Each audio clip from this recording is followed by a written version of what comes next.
திருவள்ளுவர் தினத்தன்று விருது பெறவுள்ள விருதாளர்கள் தமிழ்நாடு அரசுக்கும் முதலமைச்சர் மு.க.ஸ்டாலினுக்கும் நன்றி தெரிவித்திருக்கிறார்கள். திருக்குறள் சொற்பொழிவு நிகழ்த்துவதோடு மாணவர்களுக்கு விளக்கம் தருவதோடு திருக்குறள் நெறிப்படி தமிழ் திருமணங்களை 1000க்கு மேல் நடத்துவதற்குரிய அருமையான வாய்ப்பு எனக்கு கிடைத்தது.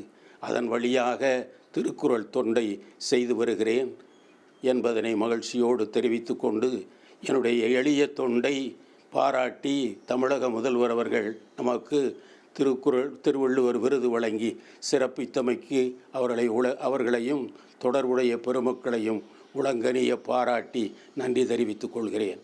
புரட்சி அம்பேத்கர் அவர்கள் இன்று இந்தியாவெங்கும் சனாதன சக்திகளால் கடுமையாக விமர்சிக்கப்படுகிறார், அவதூறு செய்யப்படுகிறார், அவமதிக்கப்படுகிறார்.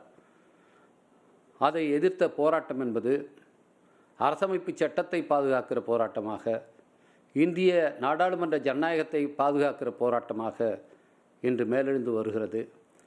இந்த சூழலில் இந்த விருதுக்கு நான் தேர்ந்தெடுக்கப்பட்டிருப்பது இந்த போராட்டத்தில் முனைப்போடு ஈடுபடுவதற்கு எனக்கு உத்வேகம் அளிப்பதாக இருக்கிறது.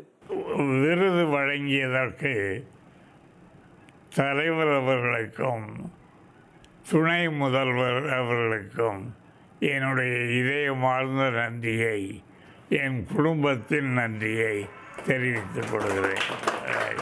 இந்த விருதின் மூலமாக மேலும் அர்ப்பணிப்போடு சமூக பணி ஆற்ற வேண்டும், மேலும் சமூக பொருளாதார பிரச்சனைகள் குறித்து அக்கறையோடு கட்டுரைகள் எழுத வேண்டும், நூல்கள் எழுத வேண்டும் என்ற ஊக்கத்தை இந்த விருது கொடுத்திருக்கின்றது. எனவே அந்த அடிப்படையில் நிச்சயமாக மேலும் சிறப்பாக பணிபுரிவேன். உடனுக்குடன் செய்திகளை தெரிந்து கொள்ள சன் நியூஸ் பெல் ஐகானை கிளிக் பண்ணுங்க.